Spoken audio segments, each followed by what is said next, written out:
আসসালামু আলাইকুম, সবাই কেমন আছেন? আজকে আমি বানাবো নারকেল আর তিল দিয়ে পুলি পিঠা। তার জন্য এখানে আমি ময়দা নিলাম 2 কাপ।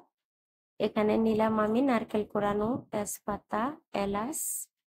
এখানে নিলাম আমি সাদা তিল, হালকা ভেজে আমি গুঁড়ো করে নিয়েছি। আর এখানে নিয়ে নিলাম আমি চিনি।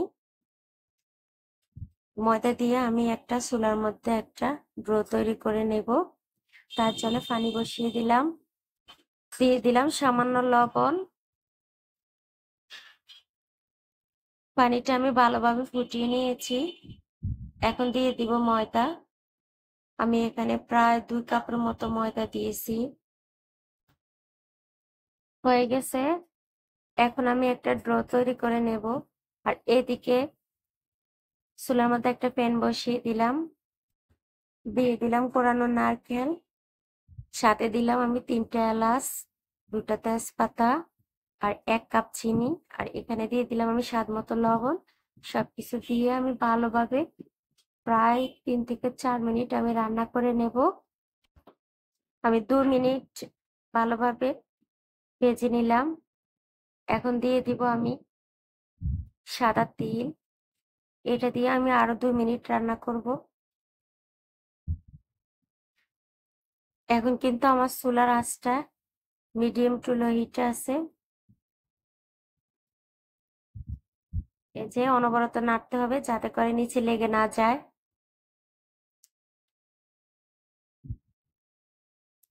হয়ে গেছে।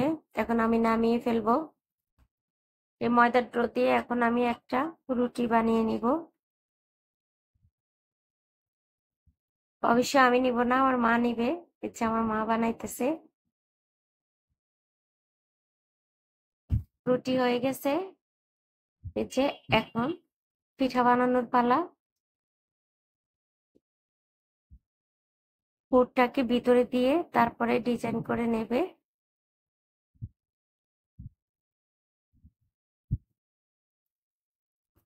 গ্রামে আগে কিন্তু ঠিক এভাবে পিঠা বানাতো। ওই সময় কোনো খাস কাটা ছিল না। এখন তো আমরা পিঠা বানাই খাস কাটা দিয়ে।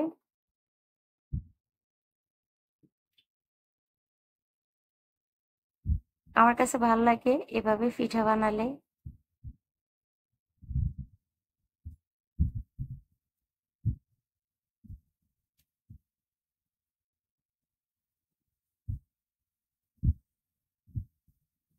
একটা হয়ে গেছে, এটা দ্বিতীয়টা।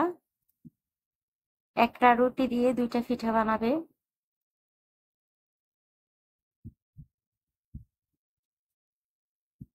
দেখুন কতটা সুন্দর হয়েছে।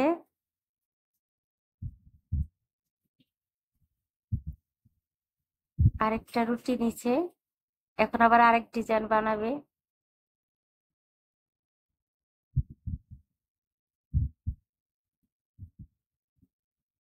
এই যে হয়ে গেছে আরেকটা।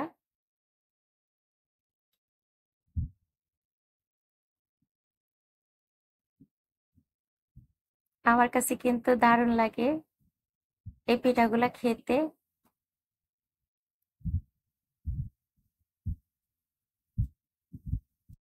আপনারা কিন্তু চাইলে এই পিঠা হালকা তেল ব্রাশ করে ফ্রাই প্যানের মধ্যে আপনারা সেঁকে নিতে পারেন।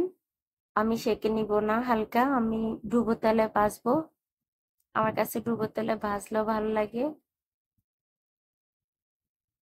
যাদের একটু গ্যাসের সমস্যা, তেলের জিনিস পছন্দ করেন না, তারা কিন্তু একটা কড়াইর মধ্যে বা ফ্রাই প্যানের মধ্যে আপনারা হালকা সেঁকে নিতে পারেন। দেখুন কয়টা পিঠা বানাইছে, এক একটা এক এক রকম ডিজাইন দিয়ে। এভাবে করলে কিন্তু আসলে তাড়াতাড়ি হয়। পিঠাগুলো কেমন হয়েছে আপনারা কমেন্টের মাধ্যমে জানিয়ে দিবেন। আর যদি এই পিঠা আপনারা খেতে চান তাহলে আমার বাসায় চলে আসবেন। আর আপনারা চাইলে এই পিঠাটা একই প্রসেসে তৈরি করতে পারেন, শুধু তিল ছাড়া। তিলটা না দিলে হবে। চিনি, নারকেল, তেজপাতা আর এলাচ কিন্তু ফ্লেভারের জন্য দেই। এগুলা দিলে হবে। আপনি এইভাবে বানাইতে পারেন তিল ছাড়া। এই যে পিঠাগুলো এমন হয়েছে সবগুলো, দেখুন কত সুন্দর হয়েছে। সহজভাবে সহজ রেসিপি, আপনারা একবার হলো ট্রাই করবেন। এখন আমি বেছে নেব, তার জন্য আমি তেল দিয়ে দিলাম। তেলটা আমি 2 মিনিট ফুটিয়ে নিলাম। এই যে ভালোভাবে ফুটে গেছে। এখন আমি দিয়ে দিলাম এই যে পিঠাগুলো। এভাবে দিয়ে আমি হালকা 1 পিঠ ভাজা হলে আমি আর এক পিঠ আবার ভেজে নেব। এভাবে আমি সবগুলো ভেজে নিব। ভিডিওটি ভালো লাগলে লাইক, কমেন্ট, শেয়ার, সাবস্ক্রাইব করবেন। আজ এই পর্যন্ত, সবাই ভালো থাকবেন। আল্লাহ হাফেজ।